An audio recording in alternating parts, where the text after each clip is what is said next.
Hi everyone, this is Miss DeBello and I have a story here that I'm going to read you today. So this story is called Buzzy the Bumblebee. And this is one of my favorite stories to read in the springtime. So I hope that you really enjoy it as much as I do. Buzzy the Bumblebee by Denise Brennan Nelson and illustrated by Michael Glenn Monroe.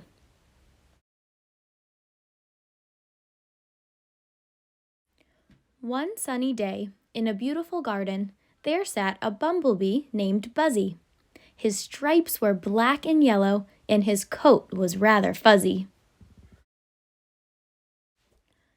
Buzzy liked to fly, like all bumblebees. He danced with the flowers and swayed with the breeze.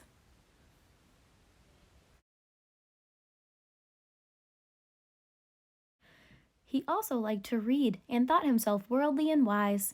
So Buzzy was startled when he read, "Bumblebees weren't made to fly." He read it over and over. Bumblebees weren't made to fly? According to studies and research, and it went on to explain why. Their wingspan is wrong and their bodies are too big. Buzzy was confused. He thought, I am not a pig. Buzzy couldn't believe what he read and kept thinking, can these facts be true? I've been flying all this time and I shouldn't have been able to? He tried to make his wings work by pumping with all of his might, but the words he had read were stuck in his head, and now something wasn't right. Buzzy was stranded on top of a flower, longing to fly away. His heart still knew how, but his head had forgotten the way. Buzzy was scared. How will I get down now that I can't fly anymore? I'll have to climb down, he decided, something he'd never done before. With book in tow and little heart pounding, Buzzy tentatively took the first step.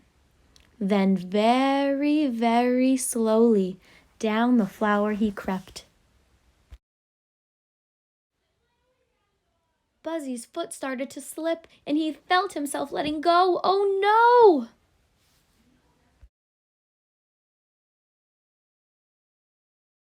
Thank goodness for a leaf. It helped cushion the blow.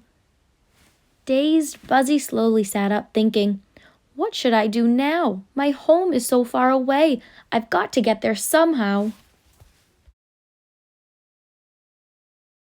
Two dragonflies saw Buzzy walking, and they asked, what's wrong with you?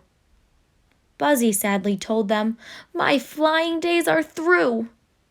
But they didn't understand his problem, because their wings worked just fine. Would you walk with me?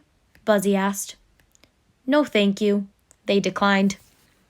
Feeling very envious and even a little mad, Buzzy had a funny feeling inside. He wanted what they had.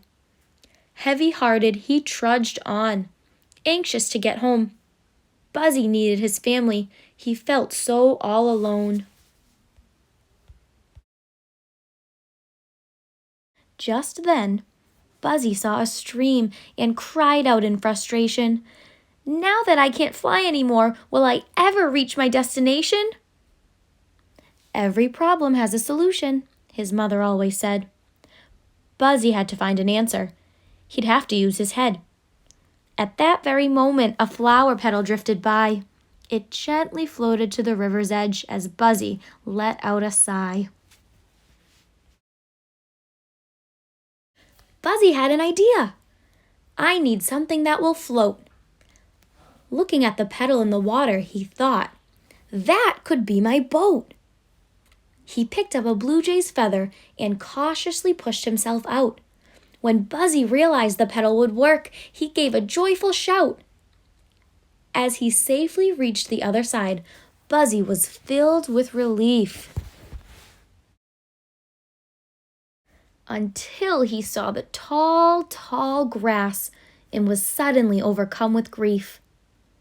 Sadly, he remembered the days when above the grass he would soar. Once again, he thought, what will I do now that I can't fly anymore? Peering through the thick green grass, Buzzy thought, this just isn't fair. About to give up, He heard a voice say, "Don't stop! You're almost there!" He looked up to see where it came from, but his eyes only met the sun. Mustering all the energy he had left, Buzzy began to run. Buzzy burst through the door with a tear in his eye. "Mom and Dad, why didn't you tell me? Bumblebees weren't made to fly." "Why, Buzzy," they said, "you certainly can fly. Until now, that is. And do you know why?" "You're doubting yourself. Fear is blocking the way. Listen to your heart, Buzzy, not to what others say. Ignore the labels and limits. They seldom do good. They make you think you can't, when inside you know you could." Buzzy thought about what they said and knew his parents were right. It's belief in ourselves that helps us take flight. Quickly, Buzzy ran out the door and looked up at the sky. Bursting with confidence and desire, Buzzy shouted, "I want to fly!" Buzzy's wings fluttered and his spirit began to soar. Buzzy knew he would be all right. He would fly once more. And sure enough, Buzzy flew. And do you know why? By believing that he could, Buzzy was able to fly. With me.